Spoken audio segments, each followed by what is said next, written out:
ये छोटा सा गांव और इस गांव की हर मिट्टी मुझे प्यारी है। बैंगन।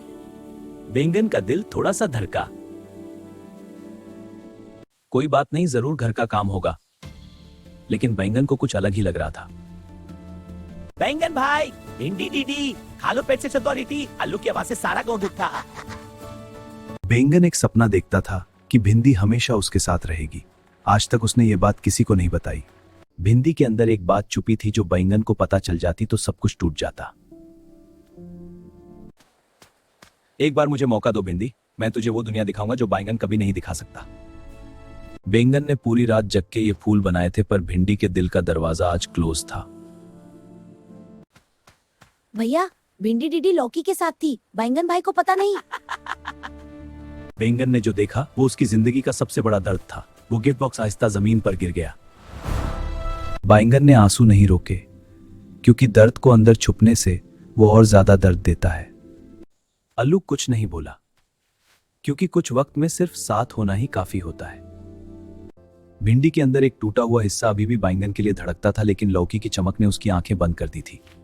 लौकी का असली इरादा क्या था? भिंडी नहीं, भिंडी की जमीन था उसका निशाना। दीदी लौकी ने बैंगन भाई को बहुत दर्द दिया है, और सच ये है कि वो तुझे भी धोखा दे रहा है। भिंडी के पांव थल गए। लौकी ने यूज किया था और उसने बैंगन के साथ बहुत बड़ा धोखा किया था। भिंडी बोली, बैंगन मैं गलत थी, मुझे माफ कर दे। बैंगन कुछ नहीं बोला, सिर्फ देखा। नहीं, जब तक हम हैं तू इस जमीन को नहीं छू सकता लौकी। टमाटर ने हाथ थाम लिया उसका।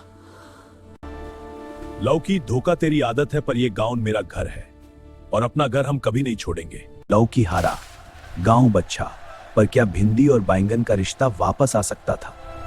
बैंगन कुछ नहीं बोल रहा था, क्योंकि कुछ दर्द इतने गहरे होते हैं कि उन्हें अल्फाज नहीं मिलते। भिंडी रोज उस गेट के पास आती थी और रोज वापस चली जाती थी। माफी मांगना इतना मुश्किल क्यों होता है? बैंगन भाई, एक बात भिंडी से करो, दिल का बोझ हल्का होगा दोनों का। लौकी हार के नहीं गया था, वो सिर्फ एक नए रास्ते से आया था, और इस बार उसे रोके आसान नहीं होगा। रुक लौकी, इस गांव में तेरी कोई जगह नहीं, जाना होगा तुझे यहाँ से। बहुत हो गया दर्द, अब वक्त है सच के लिए खड़े होने का, अपने गांव के लिए।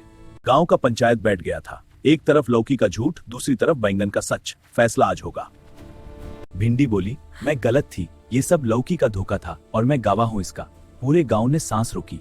लौकी चिल्लाया, ये भिंडी का बयान कोई सबूत नहीं, मैं यहाँ से नहीं जाऊंगा। पर अब वक्त बदल चुका था। लौकी चिल्लाया, ये भिंडी का बयान कोई सबूत नहीं, मैं यहाँ से नहीं जाऊंगा। पर अब वक्त बदल चुका था। बैंगन, मैं जानती हूँ कि जो हुआ वो मैं नहीं बदल सकती, पर मैं तुमसे माफी मांगना चाहती हूँ। भिंडी, तुमने मुझे थोड़ा नहीं बहुत दर्द दिया, और वो दर्द मैं भूल नहीं सकता अभी। तुम सही कह रहे हो, मैं गलत थी, और मैं सिर्फ यही चाहती हूँ कि एक बार तुम मुझे माफ कर दो। अगर बैंगन भाई ने माफ कर दिया तो मैं भी रो दूंगा। तू पहले से रो रहा है। ये फूल टूट गया था पर अभी भी जिंदा है। शायद हम भी हैं। दोस्ती टूटी नहीं थी, सिर्फ थोड़ी सी खो गई थी, और आज वो वापस आई थी फिर से पूरी तरह। गांव ने फिर से एक नया दिन देखा, जहां दोस्त साथ थे, सच की जीत थी और खुशी फ्री थी। भिंडी बोली, ये पौधा मैं लाई हूं, उससे मिल के व्यापारी। बैंगन ने कहा, वाड़ा। मैं बहुत खुश हूँ। मैं भी। क्योंकि यही सच्ची दोस्ती होती है, जो धोखे के बाद भी टूट नहीं थी, जो अंधेरे के बाद भी रोशनी ढूंढी लेती है। क्योंकि यही सच्ची दोस्ती होती है, जो धोखे के बाद भी टूट नहीं थी, जो अंधेरे के बाद भी रोशनी ढूंढी लेती है।